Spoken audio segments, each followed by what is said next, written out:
મારું નામ નિખિલ છે. હું શ્રુતિને ખૂબ પસંદ કરતો હતો. હું તેને પ્રેમ કરતો. તે મારી કોલેજમાં ભણતી ત્યારથી હું તેને ઓળખતો. તે જેટલી સુંદર હતી તેનાથી વધુ બુદ્ધિશાળી અને હોશિયાર. હવે ઘરમાં મારા લગ્ન વિશે વાત કરવાનું શરૂ કર્યું ત્યારે મેં મારી માતાને શ્રુતિ વિશે કહ્યું. તે થોડા સમય માટે ચોંકી ગઈ. થોડા દિવસો મૌન રહી પછી કહેવા લાગી કે પુત્ર, જેમ તે મને કહ્યું છે કે તે છોકરી ગરીબ પરિવારમાંથી છે, તો પછી તને તે જ છોકરી કેમ ગમી? તું સારી નોકરી કરે છે, તને ઘણી સારી છોકરીઓના સંબંધ મળશે. મેં કહ્યું, ના મમ્મી, પણ મારું હૃદય તેના પર આવ્યું છે. હું તેની સાથે જ લગ્ન કરીશ. થોડા દિવસોની ચર્ચા પછી મારા કુટુંબે મને શ્રુતિ સાથે લગ્ન કરવા સંમત થયા. લગ્નની રાત્રે જ્યારે મેં શ્રુતિને પ્રથમ વખત દુલ્હન બનતા જોઈ તો એવું લાગ્યું કે જાણે મારું જીવન પૂર્ણ થઈ ગયું. અમારા લગ્ન ધામધૂમ સાથે થયા. દરેક વ્યક્તિએ જોયું, દરેકે સાંભળ્યું કે નિખિલને શ્રુતિ મળી છે. લગ્ન પછી જીવન ખૂબ સારી રીતે પસાર થઈ રહ્યું હતું. શ્રુતિ મારા માટે બધું કરતી. મારી સાથે મારા પરિવારની પણ સંભાળ રાખવા માટે કોઈ કસર છોડતી નહોતી. તેને મારા પરિવારમાં દરેકનું હૃદય જીત્યું. તે વધારે બોલતી નહોતી, પણ તેની આંખોમાં બધું થતું હતું. ક્યારેક ખુશી, ક્યારેક ચિંતા, ક્યારેક પ્રાર્થના. તે દરરોજ રાત્રે તૈયાર થઈ મારી રાહ જોતી. જ્યારે હું ઓફિસેથી ઘરે આવતો તો હું તેને જોતો હતો. તે મારી સાથે ખૂબ ખુશ હતી. મારી સાથે તે મારા આખા કુટુંબની પ્રિય બની ગઈ. મારા ભાઈ ભાભી જે લાંબા સમયથી સંયુક્ત કુટુંબ પ્રણાલીમાં અમારી સાથે રહેતા હતા, હવે ભાઈએ પોતાની કમાણીથી પોતાના માટે એક અલગ ઘર બનાવ્યું. તો તે ભાભી અને બાળકો સાથે નવા મકાનમાં સ્થળાંતર થયા. આ ઘરમાં હવે મારા માતા પિતા, મારા કાકા કાકી અને અમે બંને પતિ પત્ની બાકી હતા. હું શ્રુતિને જોઈને ખૂબ ખુશ થતો હતો અને તેને કહેતો કે હું વિશ્વનો સૌથી ખુશનસીબ વ્યક્તિ છું. મને તારા જેવી પત્ની મળી. ઘણીવાર નાના સુખમાં ખુશ થતી. મને જ્યારે પણ મારી ઓફિસમાંથી પગાર મળતો તો હું તેના માટે કોઈ ભેટ લાવતો હતો. તે જ સમયે મારા પિતાને અકસ્માત હોવાને કારણે તેનું મોત નીપજ્યું. મમ્મી ખૂબ જ દુઃખી હતી, પણ શ્રુતિ તેનો ટેકો બની અને હંમેશા તેની સંભાળ રાખતી. દિવસો આ રીતે પસાર થયા.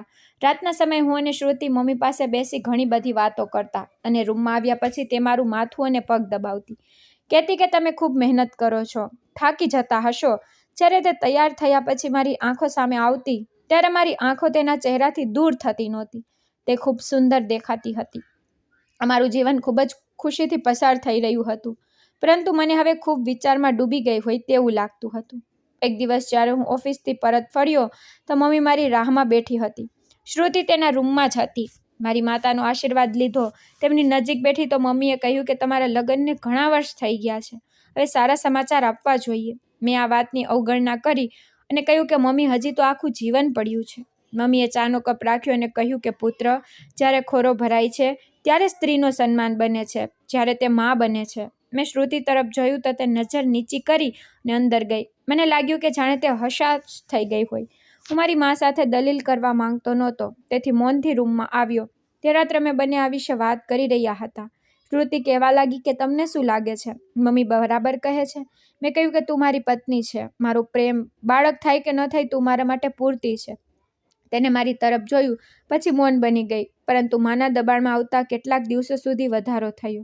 કેટલીક વાર તે કોઈ ડૉક્ટર વિશે વાત કરવાનું શરૂ કરતી, ક્યારેક કોઈ બાબા વિશે, પણ હું આ વાતો પર વિશ્વાસ કરતો નહોતો. મમ્મી એક દિવસ શ્રુતિને બાબા પાસે લઈ જવાનું કહેતી હતી, તેથી મેં કહ્યું કે મમ્મી, હું આ બાબતોમાં વિશ્વાસ કરતો નથી.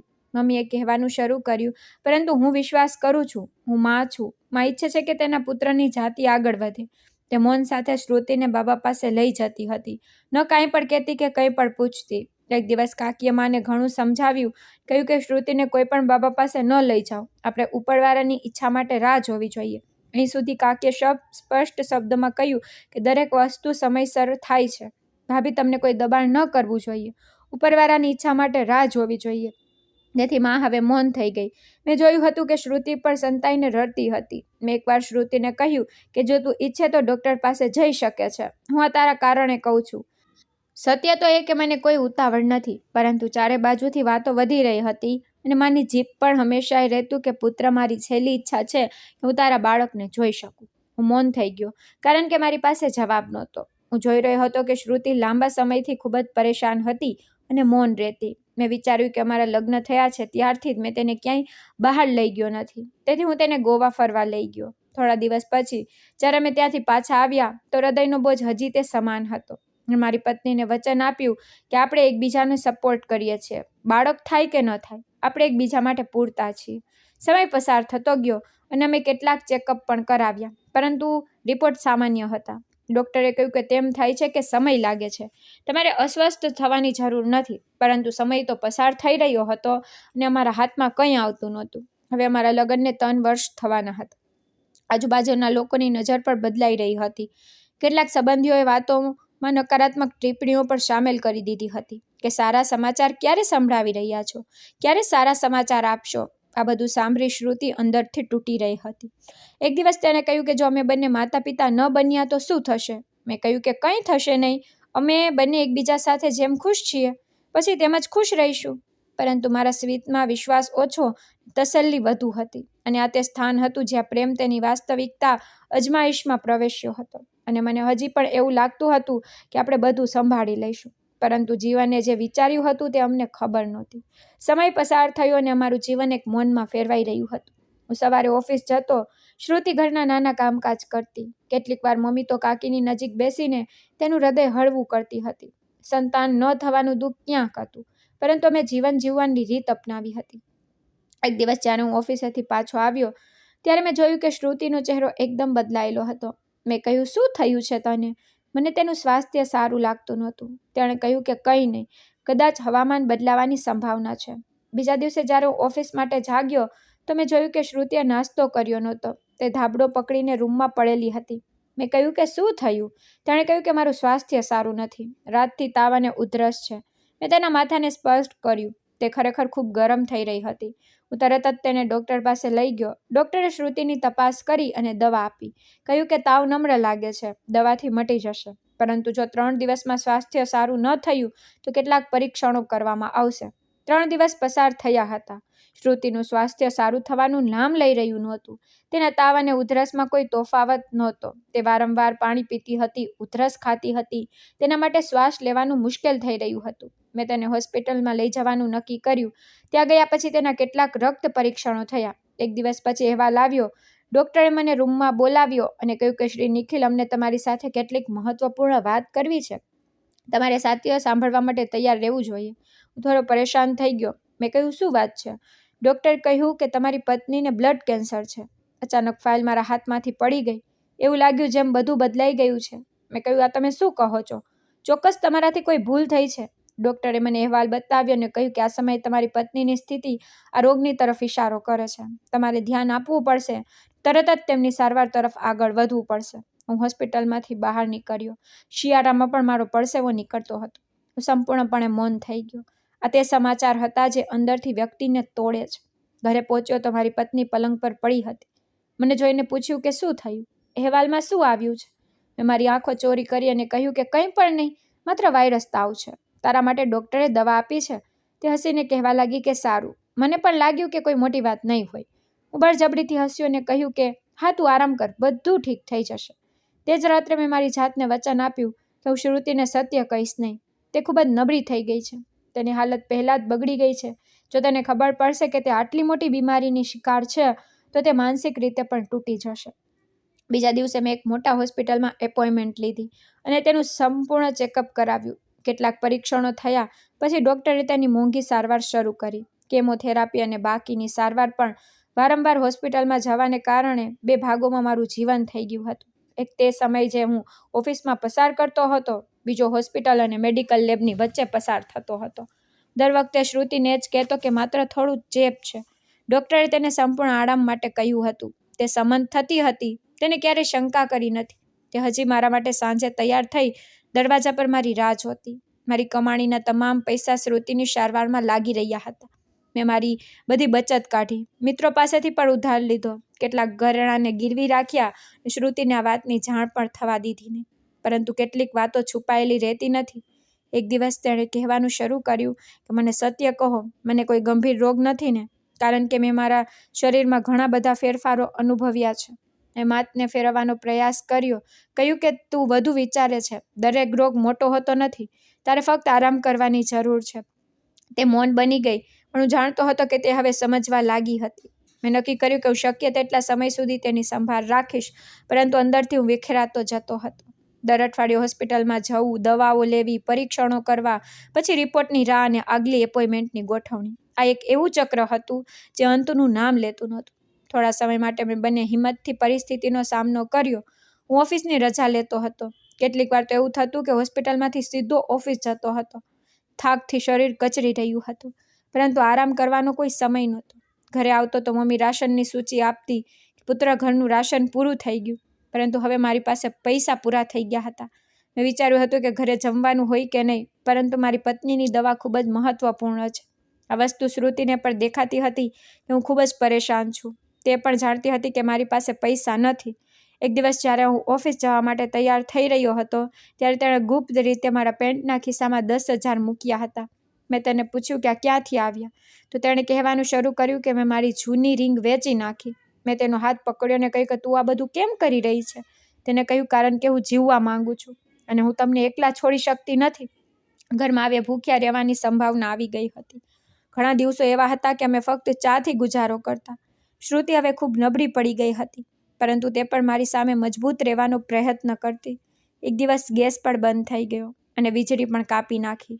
એક દિવસ કાકીએ કહ્યું કે દીકરા, તું કંઈક પૈસા તારા કાકા પાસેથી લઈ લે, જ્યાં સુધી તારા પર મુશ્કેલી છે ત્યાં સુધી. મેં કહ્યું, કાકી, હું મારો હાથ કોઈની સામે ફેલાવવા માંગતો નથી. ઉપરવાળો બધું બરાબર કરશે. ભૂખ, થાક, બેબસી બધું અમારા ઘરની દિવાલોની વચ્ચે સ્થાયી થયું. સાથે મારે મારી પત્નીની પણ ખૂબ કાળજી લેવી પડતી. 1 કે 2 વાર તે પણ મારા નાનીના ઘરે જઈ અને મામા પાસેથી કંઈક પૈસા ઉધાર લઈ આવી હતી. આમ તેણે ઘરમાં રાશન ભરી દીધું. બીજી બાજુ મારા અને શ્રુતિ વચ્ચેના હવે શબ્દ ઘટી ગયા હતા, પણ મૌનમાં જે સમજણ હતી તે પહેલાં કરતાં વધારે ઊંડી થઈ ગઈ હતી. મારે ઓફિસમાં પણ કામની અસર થઈ હતી. મારા બોસ કહેતા કે તારું પ્રદર્શન ખૂબ ખરાબ થઈ રહ્યું છે. વધુ સારું રહેશે કે તમે તમારી નોકરી બચાવવા માટે તમારા પ્રભાવને ઠીક કરો, અથવા તો નોકરી તમારા હાથમાંથી જતા સમય લેશે નહીં. મારી પરિસ્થિતિ ખૂબ જ મુશ્કેલ બની ગઈ. કેટલીક વાર મારા હૃદયમાં પ્રશ્નો આવતા કે શું હું આ મુશ્કેલીઓમાંથી હવે બહાર નીકળી શકીશ? પરંતુ જ્યારે હું મારી પત્ની તરફ જોતો, જે દરરોજ મારા માટે ઊભી રહેતી, તો મારી જાતને કહેતો કે જ્યાં સુધી આ મારી સાથે છે ત્યાં સુધી હું હાર માનીશ નહીં. મારા જીવનનો હજી પણ તે સમાન રૂટીન હતો. દવાઓ, હોસ્પિટલ અને ઘરની સમસ્યા. તે દરમિયાન અમારી ઓફિસમાં એક નવી છોકરી આવી. તેનું નામ સંજના હતું. એડમિન તરીકે તેને અમારી કંપનીમાં દાખલ થઈ હતી, પરંતુ આખું ઓફિસ જેમ તેની હાજરીથી પ્રકાશિત થયું હતું. તે વાત કરવા માટે સુંદર પદ્ધતિ ઈચ્છતી હતી, સુંદર પર હતી. પ્રથમ વખત મેં તેને જ્યારે કોન્ફરન્સ રૂમમાં જોઈ તો વાદળી રંગની જીન્સ અને સફેદ રંગના શર્ટમાં હતી. મારા પર એક પ્રશ્ન પર હસતા એમ કહેવાનું શરૂ કર્યું, સર, તમારો પ્રશ્ન તો ખૂબ જ રસપ્રદ છે, પરંતુ કદાચ જવાબ તમને કંટાળી દેશે. મેં પ્રથમ વખત ઘણા દિવસો પછી મારી જાતને હસતા જોયો હતો. તેનો આત્મવિશ્વાસ, તેની વાત કરવાની રીત ખૂબ જ અલગ હતી. થોડા દિવસોમાં તે હંમેશા મારી સાથે કામ વિશે વાત કરતી. ફાઇલ લેવા આવતી તો કેટલીક વાર ચા પીવા માટે મારી સાથે બેસતી. કેન્ટીનમાં એક દિવસ તેણે મને પૂછ્યું કે સર, તમે હંમેશા કેમ આટલા ગંભીર રહો છો? મેં કહ્યું, મૌન સમયની સાથે ટેવ બની જાય છે. તે દિવસ પછી જાણે બધું બદલાવાનું શરૂ થયું હતું અને હું સંજનાના સ્મિતની રાહ જોવા લાગ્યો. જ્યારે તે મારી સામે આવતી તો મને તે ખૂબ ગમતી. તેની હસી મજાક, નાની વાતો પર મસ્તી કરવી અને ખાસ કરીને મારી સંભાળ રાખવી, આ બધું મારા હૃદયને સ્પર્શવા લાગ્યું. શ્રુતિની દવાઓ હજી ચાલુ હતી, પરંતુ હવે મેં ડૉક્ટર પાસે જવું ઘટાડી દીધું હતું. અગાઉ તેને દર અઠવાડિયે ડૉક્ટર પાસે લઈ જતો હતો, પરંતુ હવે 2-3 અઠવાડિયા પસાર થઈ જતા. દવા પર તેને ઓછી મળવા લાગી. કેટલીક દવાઓ તો સંપૂર્ણપણે બંધ કરી નાખી હતી, કારણ કે એ હતું કે મારી પાસે પૈસા નહોતા. પણ હવે મારું ધ્યાન ભટકી ગયું હતું. એક દિવસ સંજનાએ મને પૂછ્યું કે સર, હું તમને કેટલાક વ્યક્તિગત પ્રશ્નો પૂછવા માંગુ છું. તમે ખરાબ લગાડશો નહીં? મેં કહ્યું, હા, પૂછો. તેણે કહ્યું કે શું તમે પરિણીત છો? હું તેને ખોટું બોલ્યો નહીં. મેં કહ્યું કે હા, હું પરિણીત છું, પણ મારું જીવન ખૂબ ગંભીર થઈ ગયું છે. તે મૌન થઈ ગઈ. પછી તે કહેવા લાગી કે કેટલીક વાર આપણે કોઈને ખુશ રાખવા માટે ખૂબ પ્રયાસ કરીએ છીએ. આપણે આપણી જાતને ભૂલી જઈએ છીએ. મને લાગ્યું કે તે મારી વાત સમજી ગઈ. હું અને સંજના ઘણા દિવસો સુધી એકબીજાને મળતા રહ્યા. ઓફિસમાં નહીં, પણ ઓફિસની બહાર પણ. ક્યારેક હું તેને ખરીદી કરાવતો તો કેટલીક વાર અમે બંને એકસાથે રાત્રિ ભોજન કરતા. ઘરે આવી જ્યારે હું મારી પત્નીને જોતો તો તે પલંગ પર પડેલી હોતી, થાકેલી, મૌન. એક દિવસ તેણે મને પૂછ્યું, તમે આજે ફરીથી દવાઓ લાવ્યા નહીં? મેં બેરુખી સાથે કહ્યું, હવે દવાઓ ખૂબ ખર્ચાળ છે અને તને કોઈ ખાસ લાભ તો મળી રહ્યો નથી. તે થોડા સમય માટે મૌન રહી. પછી ધીરે ધીરે કહેવાનું શરૂ કર્યું કે નિખિલ, હું જીવંત તો નથી, માત્ર ચાલી રહી છું. ઓછામાં ઓછું મારા માટે થોડી ક્ષણો તો સરળ બનાવો. મેં પાછો ફરી જવાબ આપ્યો કે જીવન સરળ નથી. તું એકલી નથી જેમને રોગનો ભાર છે. તે ચૂપ થઈ ગઈ. પરંતુ તેની આંખોમાં આંસુ આવી ગયા. હવે સંજના મારા માટે વધુ મહત્વપૂર્ણ બની ગઈ. તે મારા દિવસોનો પ્રકાશ અને રાતની હળવાશ હતી. હું વધારે મોડો ઘરે આવવા લાગ્યો. કાકી મમ્મી મને પ્રશ્ન પૂછતી કે આટલો મોડો કેમ આવે છે, પરંતુ હું તેમને કોઈ જવાબ આપતો નહીં. શ્રુતિએ પણ મને એક દિવસ પૂછ્યું કે તમારું મારી સાથે મન ભરાઈ ગયું? મેં કહ્યું ના. તેણે કહેવાનું શરૂ કર્યું કે કદાચ હું મરી જાઉં તો તમને રાહત થશે. મને ખબર છે કે તમારું જીવન ઘણું મુશ્કેલ બની ગયું છે. મેં કહ્યું આવી વાત ન કર. મને થોડો ગુસ્સો આવ્યો. મરવું જીવવું તારા બસમાં નથી. તેને ઠપકા આપ્યા પછી હું મારા કામમાં સામેલ થઈ ગયો અને બહાર ગયો. મેં જાણી જોઈને સંજનાને ફોન લગાડ્યો અને તેને કહ્યું કે શું તું ગઈ રાત્રે મારી સાથે રાત્રિ ભોજન કરીશ? તેને ખુશીથી કહ્યું કે હા જરૂર, કેમ નહીં. હું તમારી સાથે થોડો સમય પસાર કરીને મારી જાતને ખુશી આપવા માંગુ છું. મારી પત્ની તો મારી જવાબદારી બની ગઈ છે, પાછળ છોડતી જ નથી. મેં તેને મારા હૃદયમાં જે આપ્યું તે બધું કહ્યું. મારી પત્નીનો રોગ અને તેનું મૌન, મેં દરેક વસ્તુને અવગણવાનું શીખી લીધું હતું. અને જ્યારે કોઈ વ્યક્તિ મતલબી થવા લાગે ને તો ધીમે ધીમે બધું ખોવા લાગે છે, જેની સમજ આપણને ખૂબ લાંબા સમય પછી થાય છે. અને મારા માટે તે લાંબો સમય ખૂબ જલ્દી આવવાનો હતો, જેનો મને ખ્યાલ પણ નહોતો. બીજા દિવસે મોડી સાંજે હું ઘરે આવ્યો. શ્રુતિ દરવાજાની નજીક બેઠી હતી. તેનો ચહેરો નબળો અને આંખો હેઠળ કારા ઘેરા, શરીર માત્ર હાડકાનું લાગતું હતું. ઉધરસથી તેની હાલત ખરાબ હતી. હાથમાં એક દવાની શીશી હતી. તેણે કહ્યું, નિખિલ, મારી દવા પૂરી થઈ ગઈ છે. મને ઘણો તાવ છે. મમ્મીજી પાસે પણ પૈસા નથી. કાકા કાકી ઘરની બહાર ગયા છે. મારું સ્વાસ્થ્ય સારું નથી. કૃપા કરીને મને બચાવો. તેને રડતા કહ્યું. તમે ગુસ્સેથી કહ્યું કે દરરોજ મારેથી દવાઓ ખરીદવામાં આવતી નથી. તેને લાગે છે કે તારી કોઈ સારવાર કરી રહ્યું નથી. તે મૌન બની ગઈને તેણે આંખો નમાવી. પછી ધીરેથી કહેવા લાગી કે હું પ્રયાસ કરું છું કે હું તમારી પાસે કંઈ પણ માંગુ નહીં, પરંતુ મારું શરીર મને સહારો આપતું નથી. તો મારે શું કરવું? મેં કહ્યું, તો શું હું તને દરરોજ દવાઓ આપતો રહું? મારા માટે બીજું કંઈ નથી? મને ખૂબ ગુસ્સો આવતો હતો. મેં તેના પર મારો તમામ ગુસ્સો કાઢી નાખ્યો. તે મૌન થઈ રૂમમાં ગઈ. રાત્રે હું સંજના સાથે રાત્રિ ભોજન કરવા જવા માટે તૈયાર થઈ રહ્યો હતો, પરંતુ મારી નજર શ્રુતિ પર ગઈ. મેં કહ્યું, તે કંઈ ખાધું? તેણે કહ્યું કે હું કંઈ પણ ખાઈશ નહીં, મને ભૂખ નથી. મેં કહ્યું, તને લાગે છે કે આ દેખાવ કરીશ, ભૂખી રહીશ તો મને ખ્યાલ આવશે? તે થોડા સમય માટે મૌન રહી. પછી કહેવાનું શરૂ કર્યું, ના બસ મને ભૂખ નથી. મેં ઘર છોડીને તરત જ સંજના સાથે સ્થાન મોકલ્યો અને શ્રુતિને કહ્યું કે ઓફિસની મિટિંગમાં જાઉં છું. મને થોડું મોડું થઈ શકે છે. તેણે કંઈ કહ્યું નહીં, પરંતુ તેની સ્થિતિ ખૂબ ખરાબ થઈ ગઈ હતી. તે તાવમાં સરકતી અને અડધો શ્વાસ લેતી હતી. જતાં પહેલાં તેને પાણી આપ્યું તો પીધું નહીં. માત્ર એટલું કહેવા લાગી કે કૃપા કરીને નિખિલ, મને ડૉક્ટર પાસે લઈ જાઓ. મેં કહ્યું કે મારી પાસે સમય નથી. આવતીકાલે જશું. આજે સહન કરી લે. તે મૌન થઈ ગઈ અને રૂમમાંથી બહાર આવ્યો. સંજના સાથેની મારી નિકટતામાં ઘણો વધારો થયો હતો. રાત્રિ ભોજન કર્યા પછી સંજનાએ કહ્યું કે હું તમારું ઘર જોવા માંગુ છું. મેં કહ્યું કે સારું. તે સમયે રાતના 2 વાગ્યા હતા. હું જાણતો હતો કે મમ્મી તેના રૂમમાં હોય છે. શ્રુતિ કોઈ પણ રીતે તો બીમાર પડી છે. તેને કંઈ પણ ખબર નથી. કાકા કાકી ઘરની બહાર તેના સંબંધીઓ પાસે ગયા છે. હું સંજના સાથે ઘરે આવ્યો હતો અને મારા ઘરના ખાલી રૂમમાં ગયો. અમે બંને ત્યાં ઘણો સમય પસાર કર્યો. આજે રાત્રે સંજના મારા હાથમાં હતી. સંજનાએ કહ્યું કે તમારી પત્ની છે ઘરની અંદર? મેં કહ્યું કે હા, તેનો અને મારો સંબંધ માત્ર એક મામૂલી છે. તે હવે હૃદયથી કંઈ નથી. મને ડર લાગે છે. આટલું કહી હું મૌન થઈ ગયો. સંજના હસવા લાગી કે કઈ વાતથી ડર લાગે છે? ક્યાંક તમારી પત્નીને અમારા વિશે જાણ તો નથી થઈ ને? એ વાતથી. મેં કહ્યું, જો તેને આપણા બંને વિશે જાણ થશે તો તેને ખબર નથી ક્યારની મરી ગઈ હોત. હવે જ્યાં સુધી કાકા કાકી ઘરની બહાર ગયા ત્યારે વારંવાર સંજના રાત્રે અમારા ઘરે મારી સાથે આવતી હતી. આ દિવસોમાં હું ઘણો બદલાયો હતો. ઓફિસમાં સંજના, ઘરમાં મૌન અને મધ્યમમાં એક માંદી સ્ત્રી જે પલંગ પર હતી.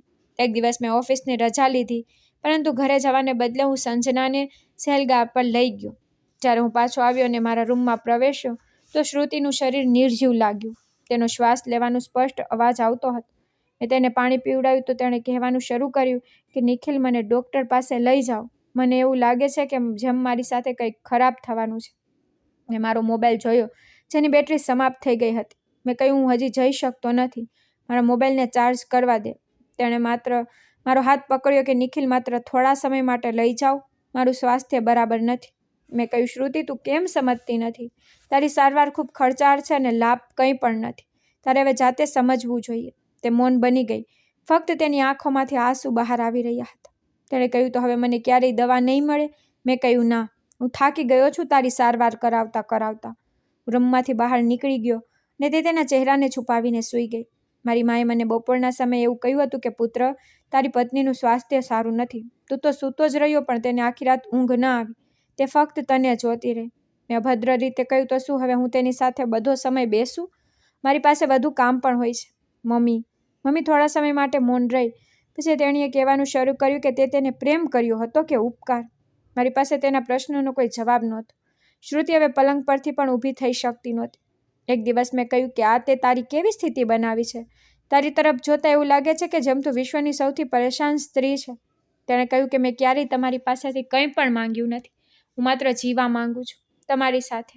તે સમયે મને મૌન રહેવું વધુ સારું લાગ્યું. મેં મારા હૃદયમાં વિચારવાનું શરૂ કર્યું કે કાશ આ બધું સમાપ્ત થઈ જાય અને કદાચ ઉપરવાળો મારા વિચારને સાંભળે, કારણ કે આગળ જે બન્યું તે મારી વિચારસરણી કરતાં પણ વધારે હતું. તે સવારે મેં નાસ્તો કર્યો નહોતો. સન્નાએ રાત્રે જ કહ્યું હતું કે આજે તે મને એક મહત્વપૂર્ણ સ્થાન પર લઈ જશે. શહેરની થોડે બહાર હું તૈયાર થઈ નીકળ્યો તો મમ્મી દરવાજા નજીક ઊભી હતી. કહેવા લાગી, પુત્ર, તારી પત્નીનું સ્વાસ્થ્ય સારું નથી. આજે તો તારી ઓફિસની રજા છે. તે બિચારી રાતે સૂઈ શકી નથી. તું ક્યાં જઈ રહ્યો છે?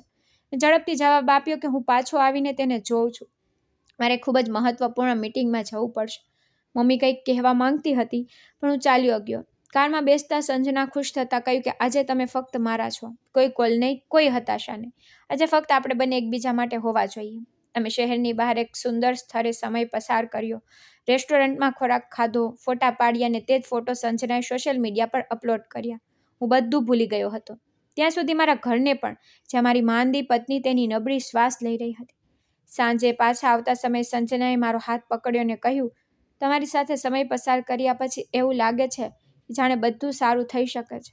હું હસ્યો અને કહ્યું કે હું પણ તે જ ઈચ્છું છું કે દરેક સમયે હું તારી સાથે રહું.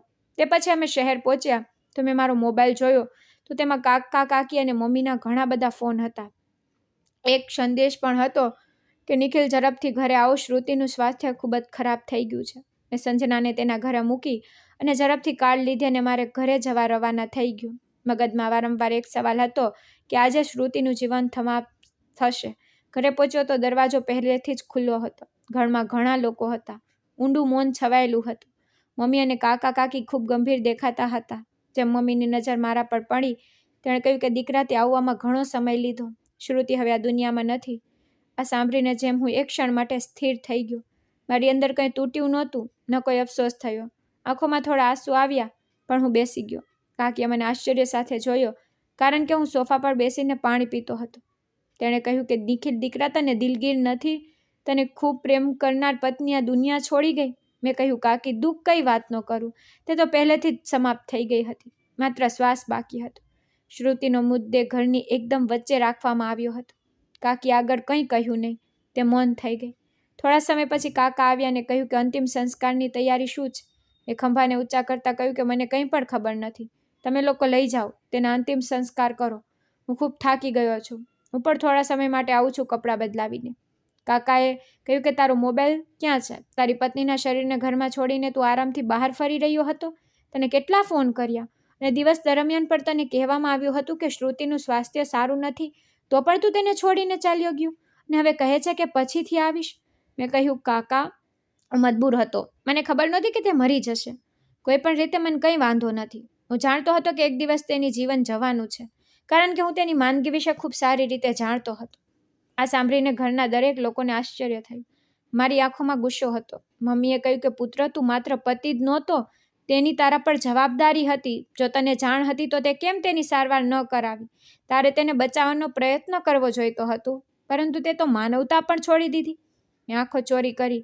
કાકાએ કહ્યું કે હવે વાત કરવાનો સમય નથી. વિસ્તારના કેટલાક લોકો સાથે શ્રુતિનો અંતિમ સંસ્કાર કરવા ગયા હતા. મારા હૃદયમાં એક વિચિત્ર હળવાશ હતી. શ્રુતિની છેલ્લી વિદાયમાં હું જોડાયો હતો. જ્યારે દરેક ઘરે આવ્યા તો મમ્મીએ કહેવાનું શરૂ કર્યું કે પુત્ર, શ્રુતિએ બધું સહન કર્યું. તે તેનો અધિકાર પણ પૂરો ન કર્યો. છેલ્લી ક્ષણે તો તું તેના અધિકારો પૂરા કરી શક્યો હોત. હું મૌન રહ્યો. પછી મારા રૂમમાં આવી ગયો. મેં મોબાઈલ બહાર કાઢ્યો અને સંજનાને ફોન કરીને કહ્યું કે શ્રુતિ હવે આ દુનિયામાં રહી નથી. તેણે કહ્યું કે શું તમને તમારી પત્નીના મૃત્યુ પર દિલગીર છે? મેં કહ્યું કે ના, પણ મારા હૃદય પરથી એક ખૂબ મોટો ભાર હળવો બન્યો. હવે અમે બંને અમારા નવા જીવનની નવી શરૂઆત કરશી. તેણે કહ્યું કે ચાલો તો પછી આપણે આ ખુશીમાં પાર્ટી કરીએ. તેણે મને તેના ફ્લેટમાં બોલાવ્યો અને આખી રાત અમે બંને એક સાથે સમય વિતાવ્યો હતો. મારા હૃદયમાં ખબર નથી કે કઈ વાતનું મૌન હતું. એવું લાગતું હતું કે મારા હૃદયની દિવાલો ચીસો પાડી રહી છે. તેની તે છેલ્લી વિનંતી, મને ડૉક્ટર પાસે લઈ જાઓ, મને બધું યાદ આવ્યું, પરંતુ મેં તેને મારા મગજમાંથી દૂર કાઢી નાખ્યું. થોડા દિવસો પછી મેં સંજના સાથે લગ્ન કર્યા. આ લગ્ન ધામધૂમ સાથે ન હતા. પરિવારના સભ્યો સાથે વાત કરવાની મારી પાસે કોઈ હિંમત નહોતી. તેથી મેં સંજના સાથે તેના ફ્લેટમાં રહેવાનું શરૂ કર્યું. લગ્નના શરૂઆતના દિવસોમાં બધું સારું અને સુખી લાગતું હતું. અમે શહેરની બહાર ફરવા ગયા, ખર્ચાળ હોટેલમાં રોકાણા, ખરીદી કરી, મસ્તી કરી. સંજના દરરોજ નવા કપડાં અને ઝવેરાત પહેરીને તેના ફોટા સોશિયલ મીડિયા પર મૂકતી હતી. હંમેશા તે આ બાબતોનો વિચાર કરતી હતી કે નિખિલ, મારા માટે બ્રાન્ડનો બેગ લાવો, મારી બધી મિત્રોની પાસે છે. મેં તેને કહ્યું કે તું થોડા દિવસો રોકાવા આપીશ, મારી પાસે હમણાં પૈસા નથી. તેણે કહ્યું, તમે વચન આપ્યું હતું કે તમે મારી બધી ઈચ્છા પૂરી કરશો, હવે પૈસા વિશે વાત કરી રહ્યા છો. હું મૌન થઈ ગયો. કેટલાક દિવસો પછી મેં તેને તેની પસંદગીનો સામાન અપાવ્યો હતો, પરંતુ તેને વારંવાર ખરીદી કરવાનો શોખ હતો. તે ફક્ત એટલું જ ઈચ્છતી કે હું તેને લઈ ફરતો રહું, ખર્ચાળ હોટેલમાં ખોરાક ખવડાવતો રહું અને ખરીદી કરાવતો રહું. મારા ક્રેડિટ કાર્ડની મર્યાદા પણ હવે સમાપ્ત થઈ રહી હતી. હવે ઓફિસમાં પણ તે જ જૂની સમસ્યા શરૂ થઈ હતી. એક દિવસ પાછો આવ્યો તો સંજના સોફા પર બેઠી હતી. સામે બ્યુટી પાર્લરનું બિલ રાખ્યું હતું, જે ખૂબ ખર્ચાળ હતું. મેં સંજનાને કહ્યું કે આ શું છે? તેણે કહ્યું કે દેખાતું નથી, બ્યુટી પાર્લરનું બિલ છે. મેં કહ્યું, તું કેમ આટલો ખર્ચ કરે છે? તો તેણે કહેવાનું શરૂ કર્યું, તમને આટલી મુશ્કેલી કેમ થાય છે? મેં કહ્યું કે આટલા પૈસા ક્યાંથી આવશે? તેણે કહ્યું, તમે આખરે મને શું સમજો છો કે હું તે પત્ની બનું જે મૌન થઈ પલંગ પર પડેલી રહે? હું તેની વાત સાંભળીને 1 મિનિટ માટે મૌન થઈ ગયું. તેને ઈરાદાપૂર્વક આ વાત કહી હતી. તેને હવે મને ત્રાસ આપવાનું શરૂ કર્યું.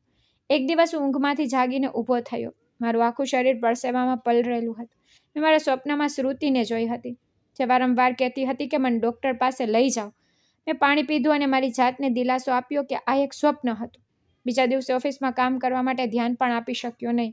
મિટિંગ્સમાં બોસે કહ્યું કે નિખિલ, તારું કામ દિવસે ને દિવસે ખરાબ થઈ રહ્યું છે. મેં કહ્યું, સર, મને માફ કરો, હું આગળ ધ્યાન રાખીશ કે આવી કોઈ ભૂલ થાય નહીં.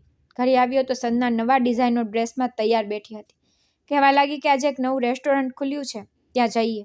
મેં કહ્યું કે મારું સ્વાસ્થ્ય સારું નથી, મારે થોડો આરામ કરવો છે. તો તેણે આ વાતનો ઝઘડો કરવાનું શરૂ કર્યું. તે ગુસ્સામાં એકલી દરવાજો બંધ કરી નીકળી ગઈ. મને શ્રુતિની યાદ આવવા લાગી. તે ક્યારેય મારા વર્તન પર ગુસ્સે થતી નહોતી, ક્યારેય તેણે મારી પાસેથી કંઈ માંગ્યું નહોતું. અને આજે એક એવી સ્ત્રી મારી સામે હતી જે ફક્ત લેવાનું જાણતી હતી. મેં ફોનને ઉપાડ્યો, ગેલેરી ખોલી અને શ્રુતિ અને મારા ચિત્ર તરફ જોવાનું શરૂ કર્યું. તે મારી સાથે કેટલી ખુશ રહેતી, તે બધું મને ખૂબ નમ્ર લાગતું. પરંતુ આજે તે જ બધું મને કિંમતી લાગતું. મેં સંજનાને મનાવવા માટે એક ખર્ચાળ મોબાઈલ ખરીદ્યો. રાત્રે જ્યારે તે ઘરે આવી તો હું તેને મોબાઈલને ભેટમાં આપવા માટે રૂમમાં જતો હતો, જ્યારે તે કોઈની સાથે ફોન પર મોટેથી વાત કરી રહી હતી.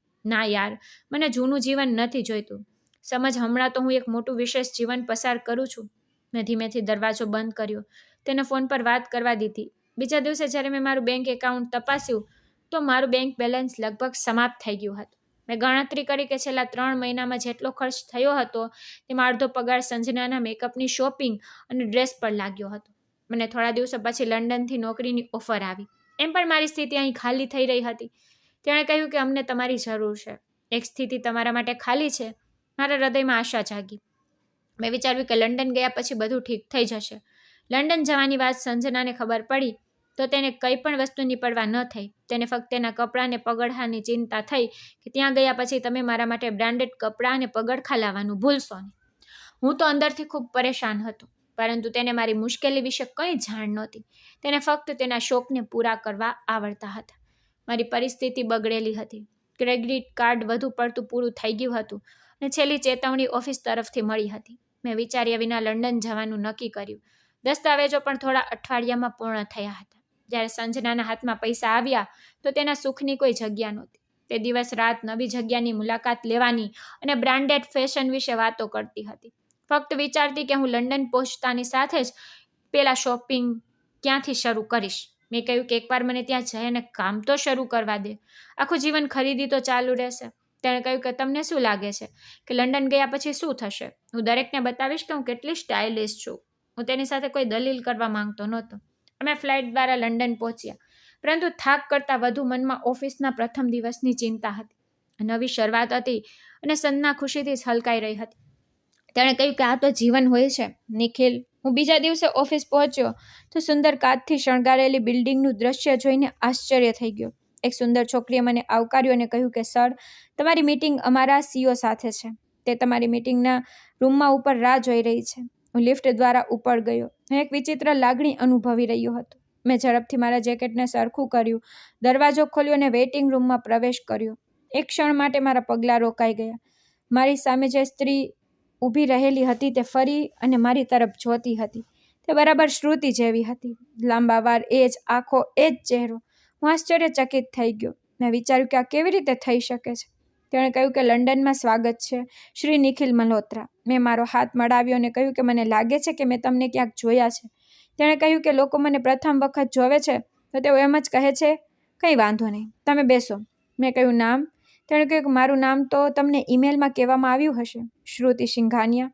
આ નામ, આ ચહેરો, મને કંઈ સમજણ થતી નહોતી. મારું હૃદય ધબકતું હતું. આ કેવી રીતે શક્ય થઈ શકે છે? શ્રુતિ તો મરી ગઈ છે. મેં જાતે જ તેની લાશને જોઈ હતી. ઘરના બધા લોકોએ તેનું અંતિમ સંસ્કાર કર્યું હતું. મીટિંગ પૂરી થઈ તો તેણે કહ્યું કે અમને આશા છે તમે ટૂંક સમયમાં અમારી કંપનીના વાતાવરણમાં મોલ્ડ થશો. જેમ હું સંજનાને મળ્યો, ઘણો ખોવાઈ ગયો હતો. તેણે કહ્યું કે શું થયું? તમારા પર શિવએ જાદુ કર્યું છે? શું? મેં ગુસ્સાથી કહ્યું કે મૌન રહે. તો તે મૌન થઈ ગઈ. પરંતુ મનમાં એક તોફાન હતું કે શું તે ખરેખર શ્રુતિ છે? આ કોઈ સંયોગ નથી, બીજું કંઈક છે જે છુપાયેલું છે. અને હવે હું તેના સુધી પહોંચ્યા વિના શાંતિથી બેસી શકતો નહોતો. જો તે શ્રુતિ છે તો તે કેવી રીતે જીવિત છે? જો નહીં તો આટલી સમૃદ્ધ અને અહીં શું કરી રહી છે? તેનું તો નામ તે પણ એ જ છે. બીજા દિવસે જ્યારે હું ઓફિસ ગયો તો તે છોકરીએ મને કહ્યું કે સર, શ્રુતિ મેડમ તેની કેબિનમાં તમારી રાહ જોઈ રહી છે. હું અંદર ગયો તો તે ટેબલની પાછળ ઊભી હતી. જીન્સ ટોપમાં ખૂબ સુંદર દેખાતી હતી. તેણે મારી તરફ જોયું, કહેવા લાગી કે ગુડ મોર્નિંગ શ્રી નિખિલ. તેણે કહ્યું કે બેસો. તો હું ચૂપચાપ બેસી ગયો. તેણે કહ્યું કે મેં તમારી ફાઇલ જોઈ છે અને અમને દિલગીર છે કે તમારી જૂની કંપનીના કેટલાક અહેવાલો અમારી સામે આવ્યા છે, જેમાં તમારો વ્યવહાર ખૂબ જ વિચિત્ર જણાય છે. મેં કહ્યું કે તમે મને દોષી ઠેરવી રહ્યા છો. તેણે કહ્યું કે તમે કંપનીના વ્યક્તિગત ભંડોળ જાતે ખર્ચ કર્યા, કોઈ ગેરકાયદેસર રીતે તેને મેન્સોર પણ કર્યા. મેં ધ્રુજતા શબ્દોમાં કહ્યું કે આ બધું ખોટું છે. આ કોઈ ષડયંત્ર હોઈ શકે છે. તેણે કહ્યું કે અમારી નીતિ મુજબ અમે આવા કોઈ કાર્યકરને અમારી ત્યાં નોકરી આપી શકતા નથી. મેં કહ્યું કે તમે અમારી વ્યક્તિગત જૂની વાતોને કારણે તો નથી કરી રહ્યા. તે હસીને કહેવા લાગી કે મને તમારા અંગત જીવનથી અર્થ શું છે? અહીં વ્યક્તિગત નહીં, હું એક વ્યાવસાયિક નિર્ણય લઉં છું. ત્યારે કેબિનની અંદર એક લાંબી હાઇટવાળો, મોંઘા કપડાં પહેરેલો ધોળા રંગનો છોકરો પ્રવેશ્યો, જે તેની બરાબર ઊભો રહી ગયો. તેણે કહ્યું, મિસ્ટર નિખિલ, મળો મારા ફિયોન્સેને, શ્રી અજય. થોડા દિવસો પછી અમારા બંનેના લગ્ન થવાના છે. આ ખૂબ જ સારા વ્યક્તિ છે, જેને હું ખૂબ જ પરેશાન હતો. અને જ્યારે કોઈએ મને સહારો આપ્યો તો આગળ વધ્યા અને તેણે મને સહારો આપ્યો. મેં આશ્ચર્ય થઈને તેને જોયો. મારો શ્વાસ ઉથલ-પાથલ થવા લાગ્યો. મેં કહ્યું કે તમે શ્રુતિ છો? તેણે એક ક્ષણ સુધી તેની આંખો બંધ કરી અને પછી એક ઠંડો શ્વાસ લીધો અને કહ્યું કે મને ખબર નથી તમે કોની વાત કરો છો, પરંતુ તમારું અહીં કોઈ સ્થાન નથી. હું ધ્રુજતા બહાર નીકળ્યો હતો. મારા હૃદયના ધબકારા બેકાબૂ બની રહ્યા હતા. રસ્તાની બાજુમાં ઊભો રહી અહીં ત્યાં જોઈ રહ્યો હતો. ફક્ત તેનો અવાજ મારા કાનમાં પડઘો પાડતો હતો. મેં મારો મોબાઈલ બહાર કાઢ્યો અને કાકાને ફોન લગાડ્યો. કાકાએ કહ્યું કે શું થયું બેટા? આજે તને તારા કાકાની યાદ કેમ આવી ગઈ? મેં કહ્યું કે મારે તમારી સાથે કંઈક મહત્વપૂર્ણ વાત કરવી છે. શું શ્રુતિ ખરેખર મરી ગઈ છે? બીજી બાજુ મૌન થઈ ગયું. તેણે કહ્યું કે આ કેવો પ્રશ્ન છે? મેં કહ્યું કાકા, ખોટું બોલવાની જરૂર નથી. હું જાણું છું કે કોઈએ તેને બચાવી હતી. કાકા ગભરાવા લાગે. તેણે કહ્યું તું આ વિશે કેમ પૂછે છે? તે તો બીજા લગ્ન કર્યા છે. તને બીજી છોકરી મળી ગઈ છે. મેં કહ્યું અને મને લંડનમાં પણ કોઈ મળ્યું છે જેનો દેખાવ, અવાજ બરાબર શ્રુતિ જેવો છે. કાકાએ ઊંડો શ્વાસ લીધો. પછી ધીમેથી કહેવાનું શરૂ કર્યું કે હા, તે જીવિત છે.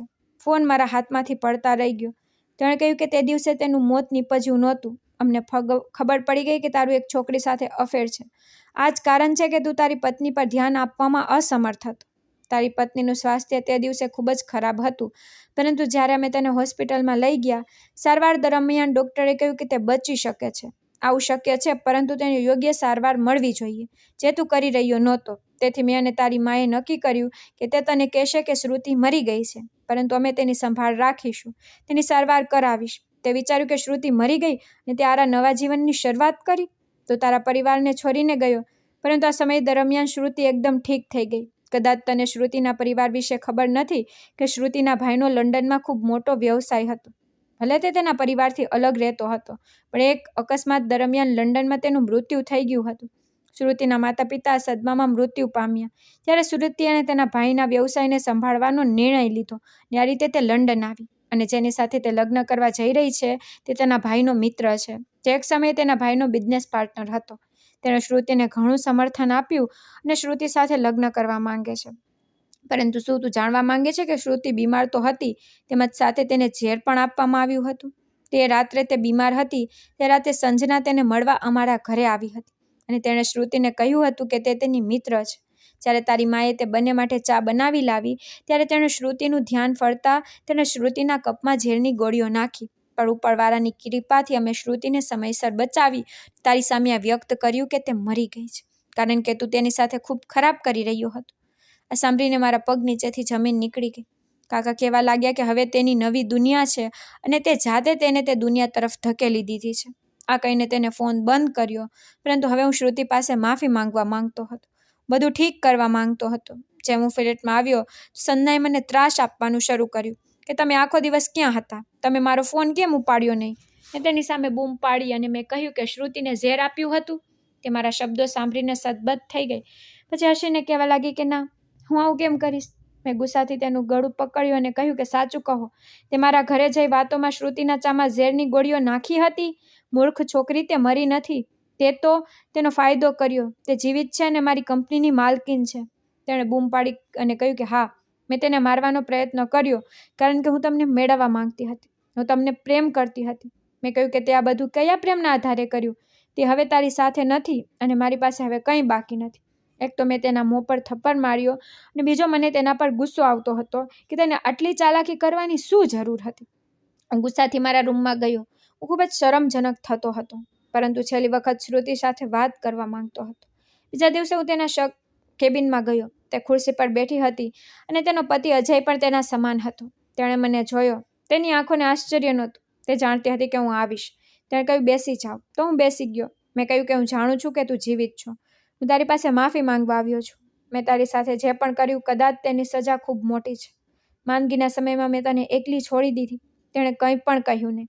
મેં કહ્યું કે હું જાણતો હતો કે તું કેવી રીતે બચી ગઈ, પાછી જીવનમાં કેવી રીતે આવી અને કેમ તું આ મુકામ પર પહોંચી છું. હું શરમજનક છું. તેને કહ્યું તને શું લાગે છે કે હું તને માફ કરીશ? તે જાતે તારા જીવનમાંથી બધું દૂર કર્યું છે. નિખિલ, યાદ છે જ્યારે હું તારી પાસે દવા માંગતી હતી તું કહેતો કે તું મરી જવાની છું. મેં આંખો નમાવી. તેને કહ્યું તું જાણે છે હું કેમ બચી ગઈ? કારણ કે મેં હાર માની નહીં, કારણ કે મેં સાથે તારો પરિવાર હતો. મારા ભાઈના મૃત્યુના આંચકાથી હું ખૂબ તૂટી ગઈ હતી.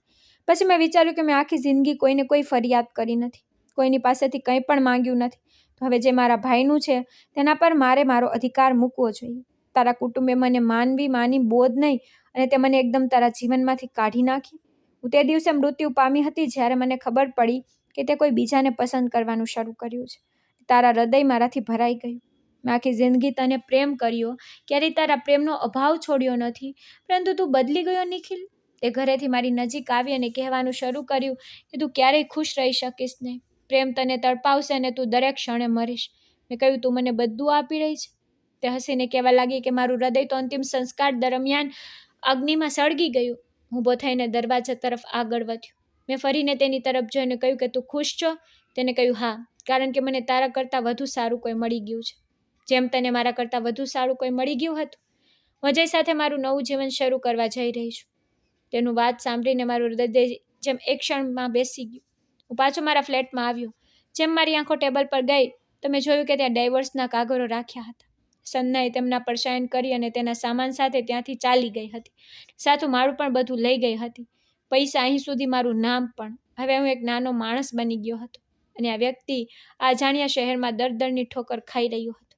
મારા ખિસ્સામાં ફક્ત થોડા પૈસા હતા, પરંતુ મારું સ્વાસ્થ્ય એક દિવસ ખૂબ જ ખરાબ થઈ ગયું તો તે પૈસા પણ ખર્ચ થઈ ગયા. તરત જ ડૉક્ટર પાસે ગયો તો ડૉક્ટરે કહ્યું કે તમારી કેટલીક પરીક્ષણો કરવામાં આવી છે જે દર્શાવે છે કે તમે ક્યારેય પિતા બની શકતા નથી. આ સમાચાર સાંભળીને મારા પગ નીચેથી જમીન નીકળી ગઈ. હવે હું સમજી ગયો કે શ્રુતિ બીમાર હતી, તેમ છતાં પણ મા બનવાની હિંમત રાખતી હતી, પરંતુ હું જ તેને મા બનવામાં સક્ષમ નહોતો. મારું જીવન સંપૂર્ણપણે બરબાદ થઈ ગયું હતું. કોઈક રીતે પાછો મારા ઘરે આવ્યો. મારી મા અને મારા ઘરના બધા લોકો પાસે હાથ જોડીને માફી માંગી પરંતુ હવે માફી માંગવાની કંઈ કરી શકાતું નથી. મેં મારી જાતને સંપૂર્ણપણે બરબાદ કરી દીધી અને હવે બધી ખુશીઓ મારા જીવનમાંથી ગુસ્સે થઈ ગઈ છે. મારી મા અને કોઈ પણ મને તેની સાથે રાખવા તૈયાર નથી. હું એકલો છું અને અહીં ત્યાં ભટકતો રહું છું. કદાચ આ મારા પાપોની સજા છે કે કોઈ પણ મારા દુઃખ પીડાને સમજવા વાળું નથી. કોઈ પણ મને તેનું માનવા વાળું નથી. મિત્રો, આશા કરું છું તમને અમારી વાર્તા ગમી હશે. વાર્તા ગમી હોય તો વિડીયોને લાઇક કરો, ચેનલમાં નવા હો તો ચેનલને સબસ્ક્રાઇબ કરો અને હા નોટિફિકેશન બેલને જરૂર દબાવો જેથી તમને પહેલાં અપડેટ મળી રહે. ધન્યવાદ.